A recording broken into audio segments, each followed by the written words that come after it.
I pretended to be someone's boyfriend for one night and now we're married.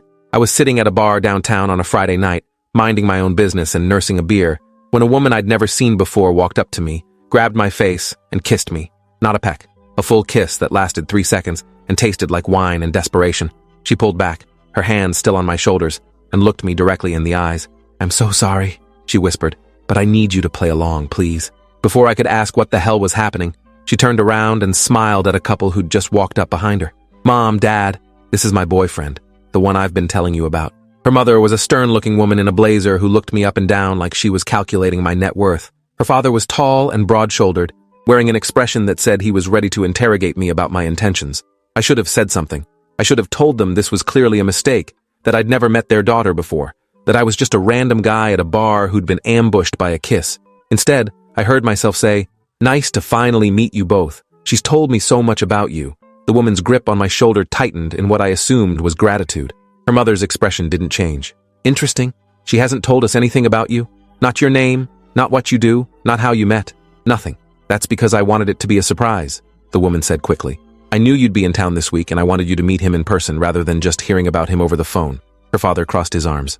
"And your name is?" I looked at the woman. She looked back at me with eyes that were equal parts pleading and panicked. We hadn't discussed a single detail of this fake relationship, and now I was supposed to have a name that matched whatever story she'd invented. "Andrew," I said, picking the first name that came to mind. "Andrew Fletcher." "And what do you do, Andrew?" her mother asked. "I'm in software development. Web applications, mostly." That part was actually true. The woman seemed to relax slightly. "How did you two meet?" her father asked. The woman jumped in before I could answer. "At a coffee shop, 3 months ago. I spilled my latte all over his laptop and felt terrible, so I insisted on buying him a new drink. We got to talking and..." She trailed off, looking at me to finish. "And I asked for her number before she could leave," I continued. "Best coffee shop accident of my life." Her mother's expression softened slightly, which I took as a good sign. Her father still looked skeptical. 3 months, he said. "That's not very long." "Long enough to know she's special," I said, and the woman squeezed my shoulder again. We were improvising a relationship in real time and somehow not completely failing. Her mother checked her watch.